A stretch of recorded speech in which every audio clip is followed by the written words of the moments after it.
Bonjour, dans cette courte vidéo, ce que j'aimerais te présenter sont les 5 étapes dont notre cerveau a besoin pour libérer les croyances profondes. Alors, ces 5 étapes que je te partage, ce sont celles que j'enseigne sur base de l'approche RACE, dont je vais te parler, dans la certification en coaching neuro-identitaire.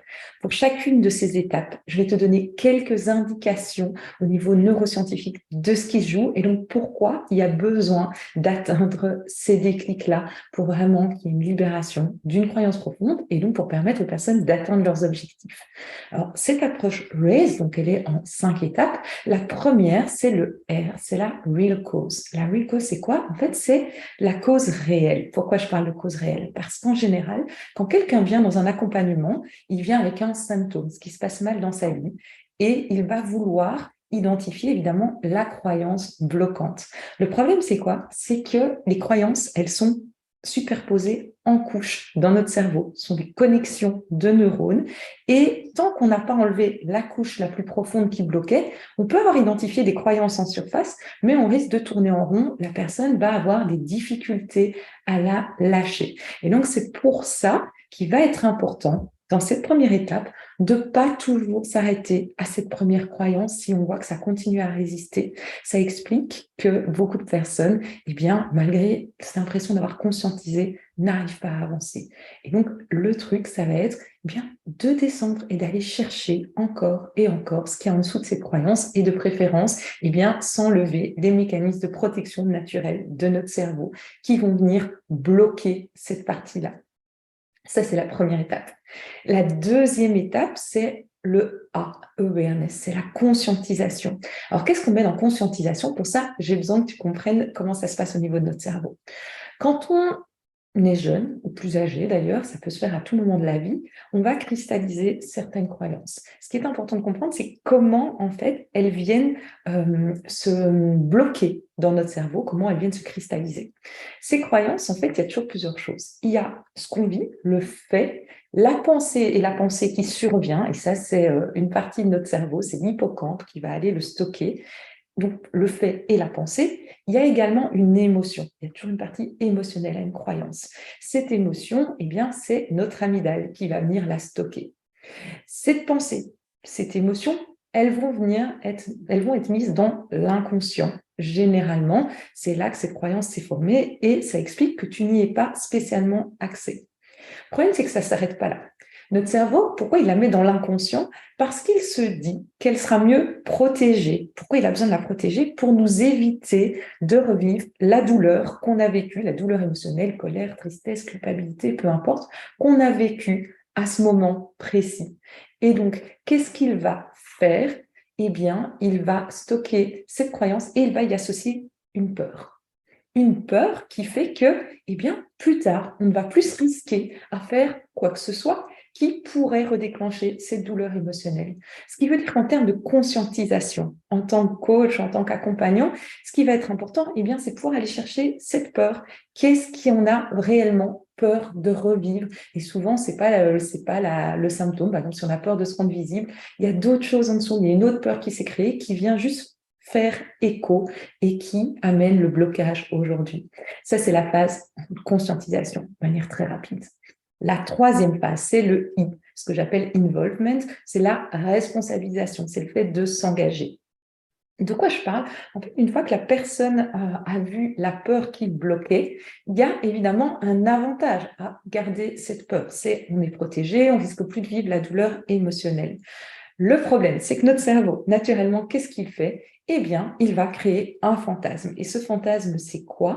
C'est je vais pouvoir garder l'avantage que j'ai aujourd'hui et en même temps pouvoir débloquer ce qui ne va pas.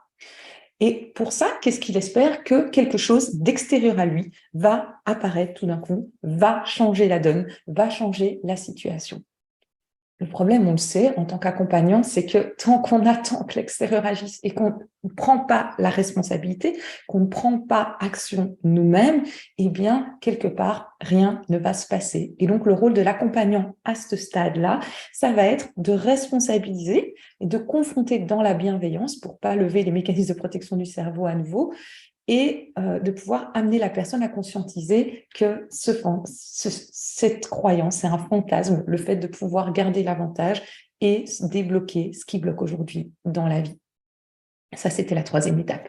Quatrième étape, c'est ce que j'appelle le switch. C'est vraiment là où les choses vont se libérer. Alors, la bonne nouvelle, c'est que si l'accompagnant a bien fait le travail jusque-là, ça va se libérer tout seul derrière. Si on a bien été au bon niveau de croyance, s'il a bien conscientisé quelle était la peur, quel était l'avantage à garder cette croyance et qu'il prend la décision de s'en libérer, le reste va se faire tout seul. Le corps, parce que je fais toujours la distinction entre la tête et le corps, la partie plus inconsciente, va commencer à libérer les choses. Le problème, c'est peut en avoir deux. Dans certains cas, il y a une charge émotionnelle liée à l'enfance, généralement, qui est trop forte et qui vient maintenir la croyance malgré tout. Dans ce cas, on va travailler plutôt en état modifié de conscience pour aller chercher cette charge émotionnelle qui est toujours une peur, hein, puisque c'est cette fameuse peur qui est là, pour aller la libérer, pour faciliter les choses.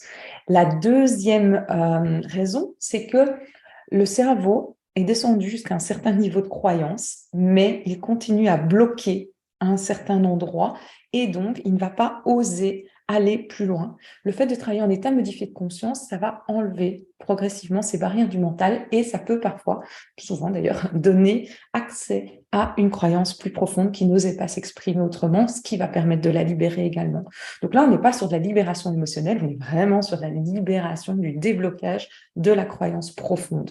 Il peut y avoir la libération émotionnelle en même temps, mais seul, ça ne suffit pas.